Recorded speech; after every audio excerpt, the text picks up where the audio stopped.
তোমার জন্য তোমার বাবার দিকে আগুন উঠছে, শাওন, লোকে চিচি করছে। বীরু এই অপমান সহ্য করতে না পেরে কি ঠিক করেছে জানো? ও ঠিক করেছে ও পদত্যাগ করবে।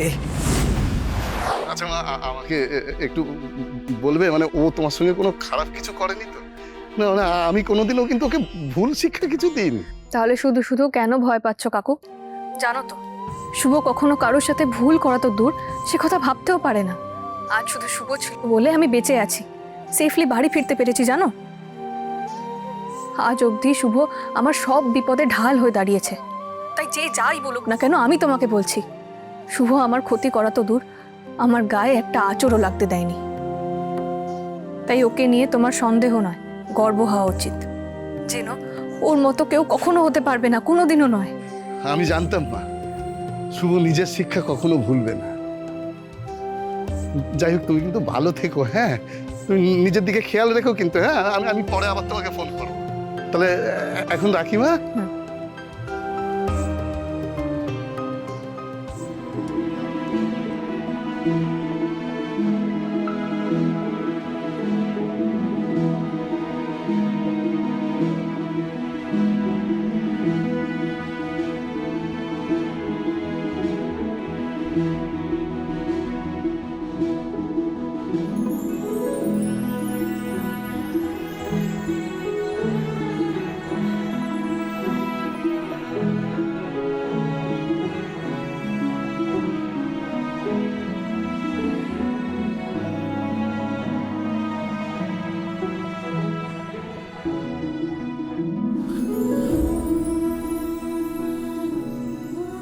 শ্রীপর্ণা, আমি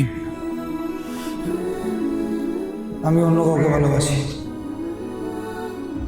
তুমি না বললেও আমি জানি শুভ, তুমিও আমাকে ভালোবাসো। ওদিন যে শ্রীপর্ণাকে বললে তুমি অন্য কাউকে ভালোবাসো, আমি জানি সেটা আমি। এবার শুধু আমি সবার সামনে চিৎকার করে বলতে চাই, আমিও তোমাকে ভালোবাসি শুভ। I love you. বাকি প্রশ্নের উত্তর যেমন দিলে, আমার এই প্রশ্নের উত্তরটাও দাও। ফার্ম হাউসে তোমরা কেন গেছিলে? আপনি তো আমায় ধর্ম সংকটে ফেলে দিলেন স্যার। না আমি প্রমাণ ছাড়া সবটা আপনাকে খুলে বলতে পারবো, আর না আপনার সামনে মিথ্যে বলতে পারবো। কি হলো, চুপ করে আছো কেন? উত্তর দাও, সত্যিটা বলো। আসলে স্যার আমরা তো বীরু,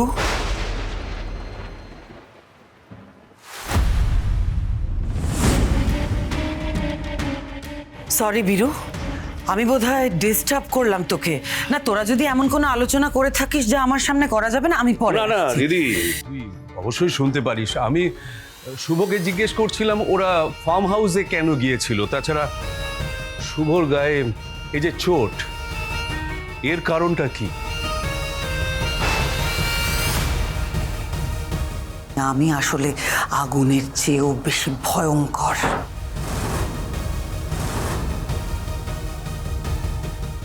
আসলে স্যার, শাওন ম্যাডাম আপনার মুখে ফার্ম হাউসের কথা অনেকবার শুনেছেন।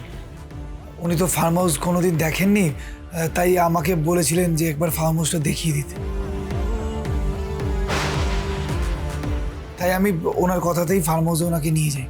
গেট বন্ধ ছিল, টপকে ঢুকতে গিয়ে আমি পড়ে যাই, তাই এই চোটগুলো লাগে স্যার, আর কিছুই না। এই সামান্য কারণে এত অশান্তি হলো, অথচ আমাকে বলে গেলে তেমন কিছুই হতো না। এরপর থেকে শুভ তোমরা যেখানেই যাও আমার অনুমতি নিয়ে যাবে, মনে থাকবে? খবর দেখে তোমার বাড়ির লোক নিশ্চয়ই খুব দুশ্চিন্তা করছে শুভ। আর তাছাড়া সবাইকে অনেক প্রশ্নের উত্তরও তোমায় এখন দিতে হবে। আমার মনে হয় তুমি এখন বাড়ি যাও। আর শোনো, বাড়ি যাওয়ার আগে আবার শাওনের ঘরে যেও না জানো, তাহলে তোমার বাড়ি পৌঁছাতে দেরি হয়ে যাবে। কেমন? এসো।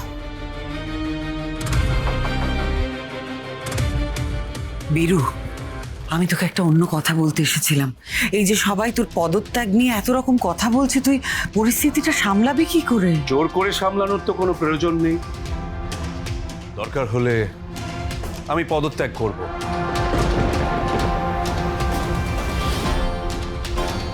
কি? কি বলছিস কি তুই বীরু? ঠিকই বলছি দিদি, মানুষ আমার দিকে আঙুল তুলবে, তারা যদি শান্ত না হয় আমি পদত্যাগই করব। না না বীরু, তুই মাথা ঠান্ডা কর। ঝোঁকের মাথায় এসব সিদ্ধান্ত নেওয়া যায় না। পদত্যাগ? তুই পদত্যাগ কেন করবি? সেটা করা ছাড়াও পরিস্থিতি সামলানোর তো আরো একটা উপায় আছে। কি উপায়? শাওনের বিয়ে দেওয়া। শাওন দিনকে দিন যা করছে, ও এত ছেলে মানুষ উল্টো পাল্টা কাজ করে বসে, আর নিজেই দেখছিস লোকে কি সব বলছে ওর নামে। এরপর ভবিষ্যতে তো ওর জন্য ভালো পাত্র খুঁজে পাওয়াটাও মুশকিল হয়ে যাবে।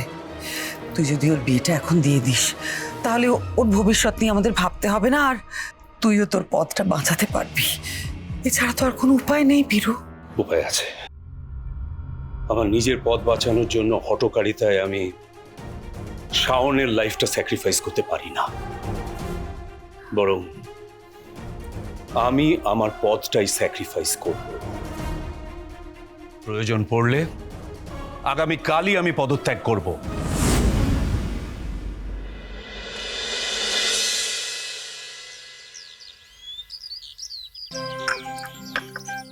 আমি এগুলো নিয়ে গেলাম, আপনি ওষুধটা খেয়ে নিন।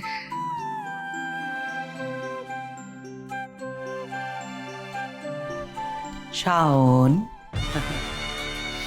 এখানে কেন এসেছো পিসিমণি? তোমাকে একটু দেখতে এলাম। এই যে ফার্ম হাউসের এত বড় একটা অ্যাডভেঞ্চারের পর তুমি কেমন আছো? অতীত জানতে গিয়ে নিজের বর্তমান ভবিষ্যৎ সবটা তো নিজেই তছনছ করে ফেলেছো। তাই তোমার ফিলিংটা এখন ঠিক কেমন হচ্ছে সেটা জানতে এলাম। আমি জানি এই বয়সে রক্ত গরম থাকে, টকবকে গরম। মনে হয় পৃথিবী ওলট পালট করে দেওয়ার ক্ষমতা নিজের মধ্যে আছে। কিন্তু তুমি সত্যি ভেবে দেখো তো শাওন, নিজের প্রাণের ঝুঁকি নিয়ে অতীত জানতে চাওয়া এর কি কোনো প্রয়োজন ছিল?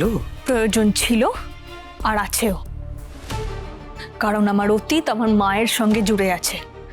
আমার বাবা মায়ের আলাদা হওয়া কারণটা আছে, সেটা আমি একদিন না একদিন খুঁজে বার করবই।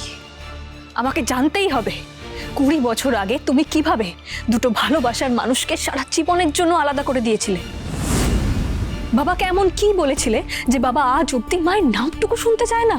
খবরদার, সাপের লেজে পা ফেলার ভুল করো না তুমি শাওন। ভুল তুমি করছো পিসিমণি। আমি তো কল্পনাও করতে পারি না তুমি এতটা নিচে নেমে গেছো। আমাকে কথা শুনিয়ে বাবার সামনে খারাপ বানিয়ে তোমার শান্তি হলো না, শেষ অবধি গুন্ডা দিয়ে আমাকে মারতে চেয়েছো। কয়েকটা গুন্ডা দেখেই তোমার এই অবস্থা? তাহলে আমার আসল রূপটা দেখলে তুমি কি করবে শাওন চক্রবর্তী? তুমি কি বুঝতে পারছো শাওন, নিজের অতীত খুঁড়ে বার করার জন্য তোমার বাবার ভবিষ্যৎটা তুমি একেবারে শেষ করে দিয়েছো। তোমার জন্য তোমার বাবার দিকে আঙুল উঠছে শাওন, লোকে চিচি করছে। বীরু এই অপমান সহ্য করতে না পেরে কি ঠিক করেছে জানো?